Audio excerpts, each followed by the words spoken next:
You're listening to the Monday Night Community Show with Daniel on BRFM. This is the Daniel Monday Night Community Show on demand through YouTube. Thank you very much for choosing to listen to us through this method. If you'd like to keep up to date with when I add new interviews, then subscribe to this channel. James, as always, it's great to have you here in the studio. Yes, thank you, Daniel, for inviting me back once again. I just can't believe how quickly the night's drawing in now.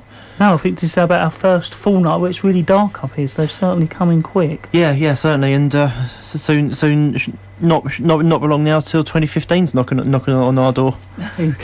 James, I was hoping we could start off before we go into our subjects for this evening with a bit of an introduction into what you do for our listeners. Yeah, certainly. Community wardens are people who aim to improve the life of people in Kent so that they can live safely and independently in their neighbourhood communities.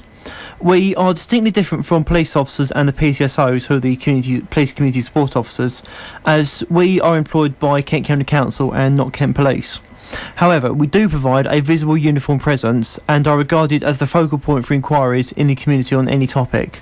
If I don't have the answer myself, I would advise on further points of inquiry, and that goes for every warden across Kent, all 79 of us. We befriend the elderly and vulnerable members of the community who may otherwise feel alone or friendless. Community wardens are accredited by Kent Police, who does take an active role in the initial training of new wardens. They ensure that our training is to a particular standard and has covered particular topics, and each person has achieved a particular standard, as each subject of training could be met on a daily basis, and the badge on our left arms refers to this accreditation scheme. How can people find out who their warden actually is? Well, the easiest way is through the website, which is www.kent.gov.uk/community wardens. The wardens that cover the Isle of Sheppey are myself up in Laysdown and Warden, and Dave Osborne in Sheerness West. There's also two other wardens who are based off the island. That's Nick Matt in Kempsey and Iwade, and Georgina Springle in Newington. Our supervisor, Paul Crisp, is based jointly at the Swale Community Safety Unit in Swale Royal Council office in Sittingbourne, and the Swale Bridge Partnership in Sheerness. Currently, though, the Community Warden Service is undergoing a 6-week period of public consultation for a proposed 50% reduction in staff. Any resident who wishes to find out more information about this reduction, I invite you to look at the consultation document online at www.kent.gov.uk/community warden consultation. That's all one word. Here you can fill out the online questionnaire with your views on the Community Warden Service. Alternatively, you can contact your local community warden for a paper copy of the consultation document. James, do you work alongside the police, or do you work independently? We are independent from the police, although we do work closely with them because many of the items that we deal with are also matters of criminal law. I mean, for example, fly tipping, graffiti, vandalism and antisocial behaviour. So, do you give talks to clubs and groups in our community, James? Yeah, and we'd be very pleased to speak to any groups and let them know what we do and how we can help. I consider it very important for people to understand what the role of a community warden is and how we fit into community life. Far too many people fail to understand that we're not police officers, even though we work and cooperate with the police force. Community wardens have no powers of arrest other than those of the civil community, but we are always keen to let people know the range of our work and how we can help to improve the quality of life within the community. James, I know you next wanted to cover Halloween.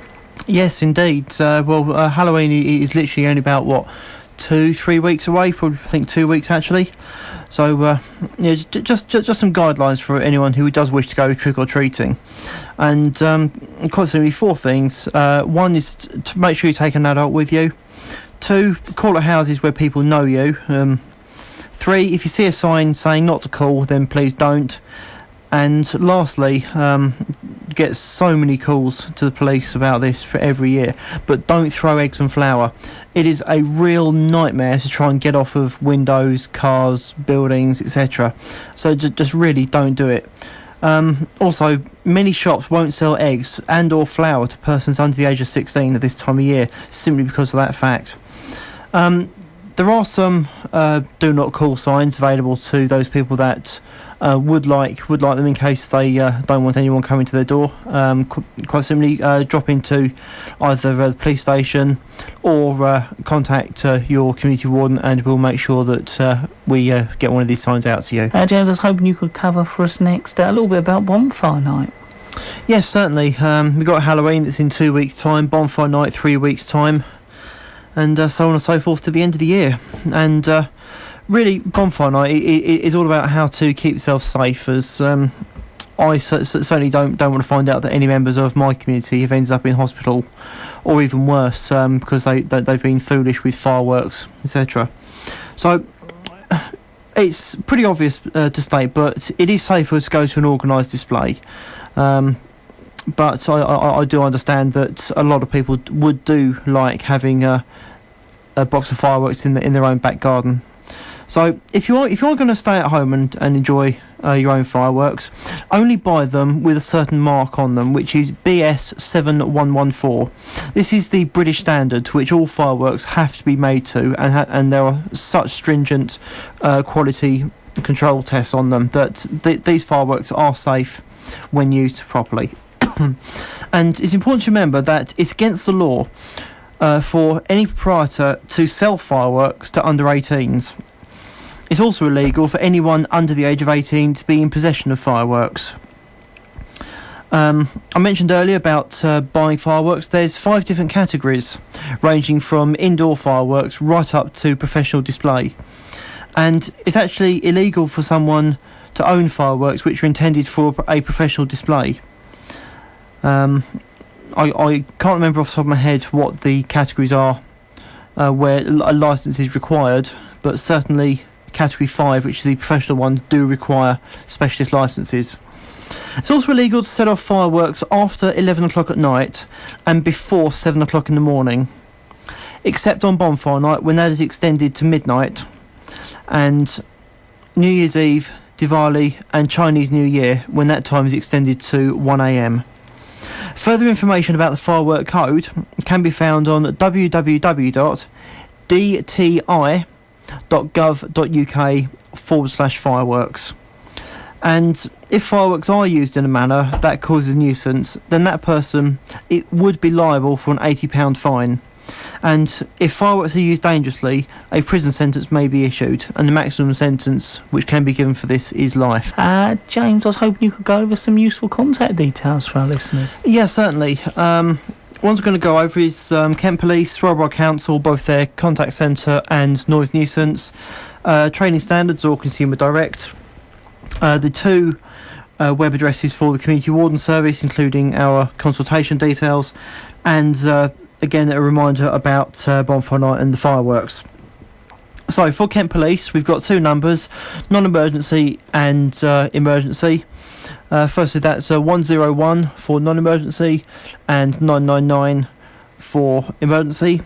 Swale Council, their call centre is 01795 417 850. Noise nuisance, this is for any out-of-hours complaints. It's a mobile number, and it's 07881 817 601. Training standards or consumer direct for any concerns that persons might have about shops which may be selling fireworks to under 18s, etc. They are on 08457 585 497. For community warden service, I've mentioned how to find out your warden. That's www.kent.gov.uk/community wardens. And finally, for our consultation, it's www.kent.gov.uk again, and this time it's /community warden consultation. And lastly, we have information about fireworks and be able to find out the firework code. That's www.dti.tangoindia.gov.uk/fireworks.